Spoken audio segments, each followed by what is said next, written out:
You're listening to the 10-Minute Bible Hour podcast. It's fast, fun, free, daily deep dive Bible. And right now, we're talking about Galatians. That's kind of interesting. If you look at society, there's certain stuff that you just can't claim to be if you're not. Like, I don't think, at least in my country, you can just say, I'm a lawyer, and then go do law things. It's a pretty heavy certification process for all of that. Also, it's kind of hard to fake because you've got to go to school for it for a long time. Yeah, I suppose it could be faked, but people know there's a bar association. People know if you're an actual lawyer or not. You can't just give yourself that title. You have to be sort of signed off on by everybody else. You can't just call yourself doctor, not medical doctor, not doctor of philosophy or some sort of academic doctor. It doesn't work that way. You have to be signed off on by a bunch of other people who've already jumped through that hoop. And this might not be the best way to do authority, but it's kind of time-tested, and I think it works. And it tends to be that the most important titles in society, you can't just give yourself and then fake it. I can't just call myself senator. Well, I guess I could call myself senator if I want, but I don't get to vote in the Senate just because I call myself that. Then there are other titles that I think you should just be able to give yourself. And people make fun of this stuff, but I'm not sure it should be made fun of. Like, for example, if you want to be a hairdresser, but you don't have a license, I don't know, why do you have to have a license for that? If you're a bad hairdresser, people will figure it out pretty quickly. If you want to be a personal trainer, that's one of those things where, I don't know, is it good? Are you good at it? And people will figure that out pretty quick if it's working or it's not working. So there are certain titles in society, the point is, that you can just grab anytime you want, and that's what you are now. That's your title. Hang out a sign. And then there are others where, they're a little more authoritative. Now, here's a title from the ancient world that we've kind of flirted with the last few days talking about the book of Galatians that I think was treated differently back then than it is treated now. Apostle. The opening line of the book of Galatians says, Paul, an apostle, sent not from men, nor by men, but by Jesus Christ and God the Father, who raised him from the dead, and all the brothers with me to the churches in Galatia. Okay, we talked for the last few days that there's a lot of overt authority flexing here and also a lot of subtle authority flexing here. But that word apostle, unless we kind of try to put ourselves in the shoes of the original audience here, that might feel not actually that authority flexy to you and me. Here's what I'm talking about.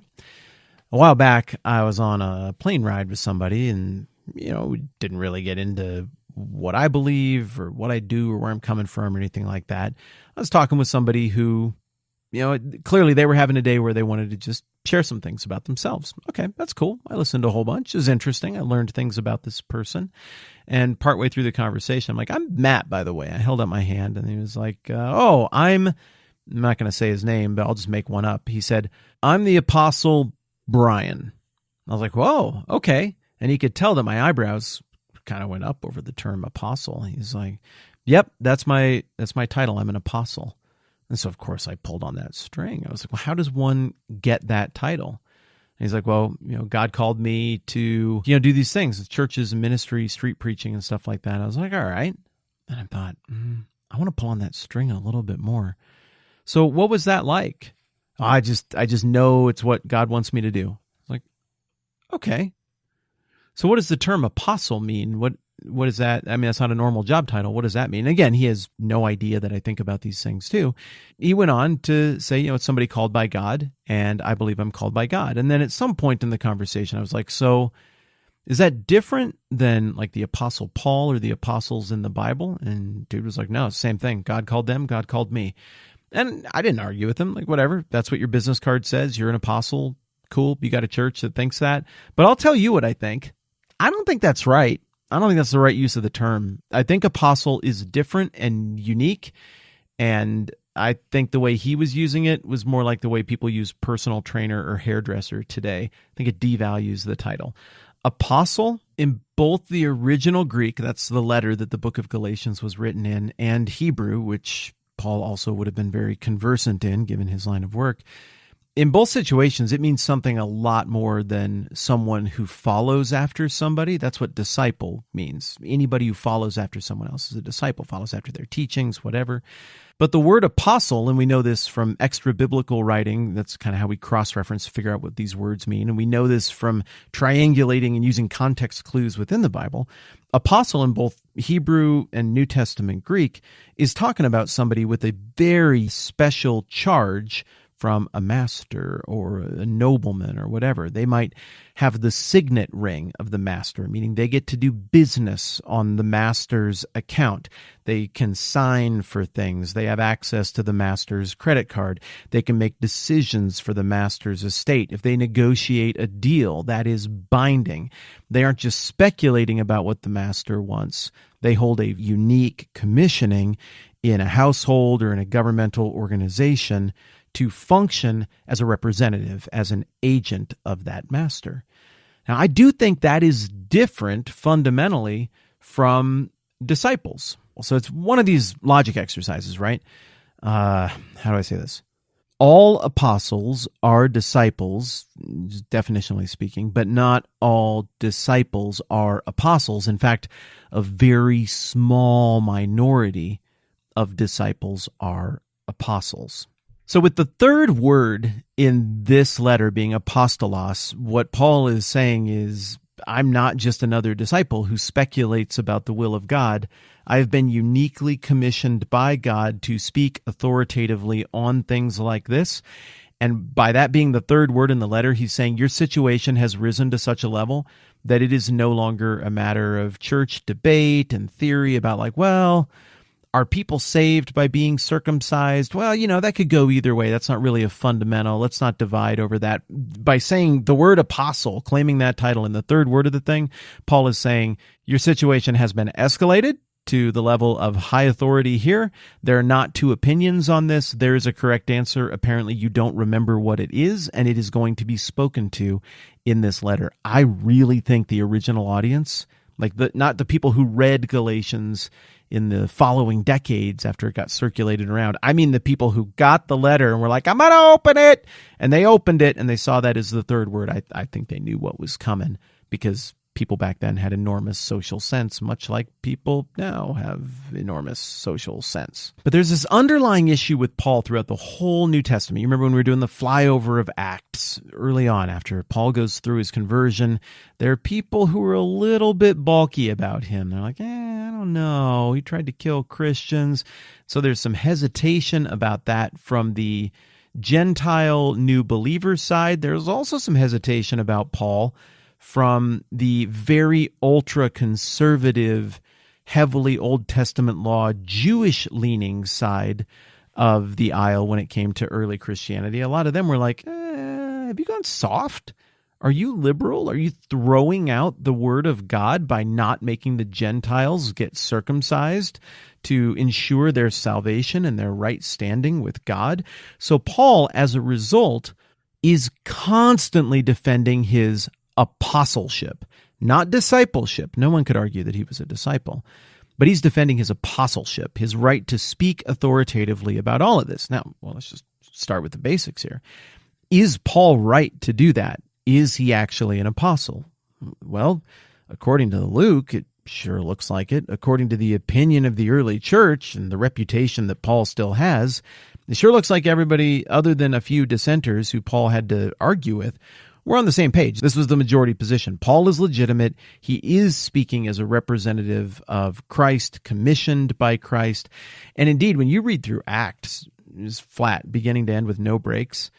After a while, you start thinking, how many times has the story of Paul's conversion been told in here?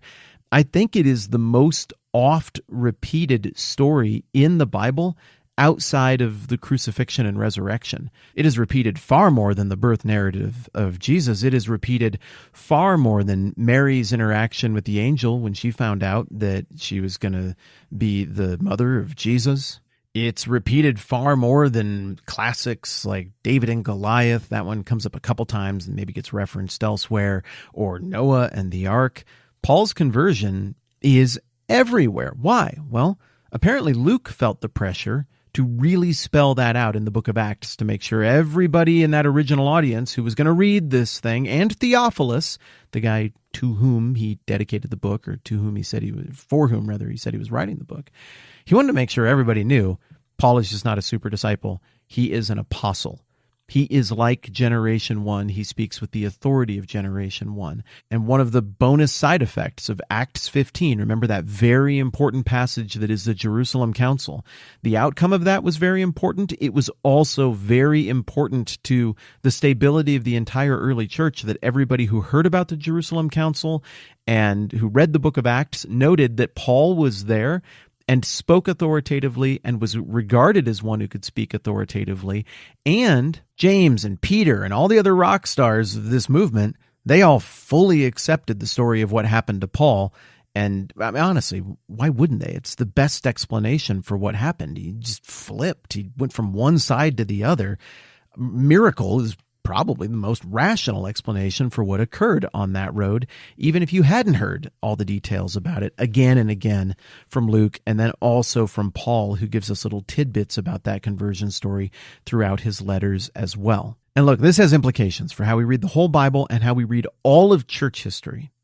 If Paul was just a really dedicated disciple who was super into it every time they did praise songs and like closed his eyes the hardest and swayed the most and muttered things in between verses the most, and he was always the first one to volunteer to pray, and he donated a lot, and he always volunteered his time. I mean, all that stuff is rad. But if that was all he did, then he's one voice among many and someone to be considered. Like, one of the church fathers who wrote later on, but who was a voice, a great disciple, a wonderful and thoughtful person, like Ignatius or Justin Martyr or Origen. These guys were brilliant, enlightened. They were even a generation or two at times removed from the guys who were first generation apostles. But even that, if Paul is only that is less authoritative than him being uniquely commissioned in the early going of Christianity by Jesus himself. Remember, Saul, why do you persecute me? Who are you, Lord? It's me, Jesus, who you persecute. Jesus identifies himself by name, and Paul never backs down from anybody who challenges his role as an apostle, an ambassador, a signet ring bearer, someone who can do business, who can negotiate for, who can speak authoritatively on behalf of the master. This is such a big deal, and I glossed over it too much. I feel dumb about that. I'm doing this all out of order. And I don't just want to tell you this stuff about what Paul said and how big a deal his apostleship was. I want to go and show you some of this from other parts of the New Testament. So we're going to do that next time around. And after we've done that, I think it's going to make a lot more of this letter make sense, because if you just read this cold, it kind of comes off like Paul's being like weirdly defensive about his title. Like, hey, I'm authoritative. You guys have to listen to me. It sounds a little petty and a little egotistical when divorced from the larger context. But when we understand what he's speaking to and that he's trying to basically kill one of the earliest Christian heresies that is antithetical to the gospel of Jesus, and he's trying to nip it in the bud here, and he's trying to use his authority and the authority of Jesus for whom he speaks and all the rest of the church. When we realize that's what he's doing, the stakes are really high, and actually the authority of his apostleship, a very unique role, despite what that business card from that guy on the plane might have said. If we understand that how seriously you and I should take whatever we're going to encounter here in the book of Galatians is joined at the hip to the credibility of Paul's claim of being an apostle, once we understand that, we realize this question, it really is pretty important, even though we're only 3 words into the thing at this point. So more on Paul's apostleship, this controversy, and how he tackles it in other parts of the New Testament next time around. Thanks for hanging out with me. I'm Matt. This is the 10-Minute Bible Hour podcast. Let's do this again soon. This podcast exists because many of you kick in to make it happen, even though you don't have to. Learn more at thetmbh.com/support. We're grateful because that supports our family.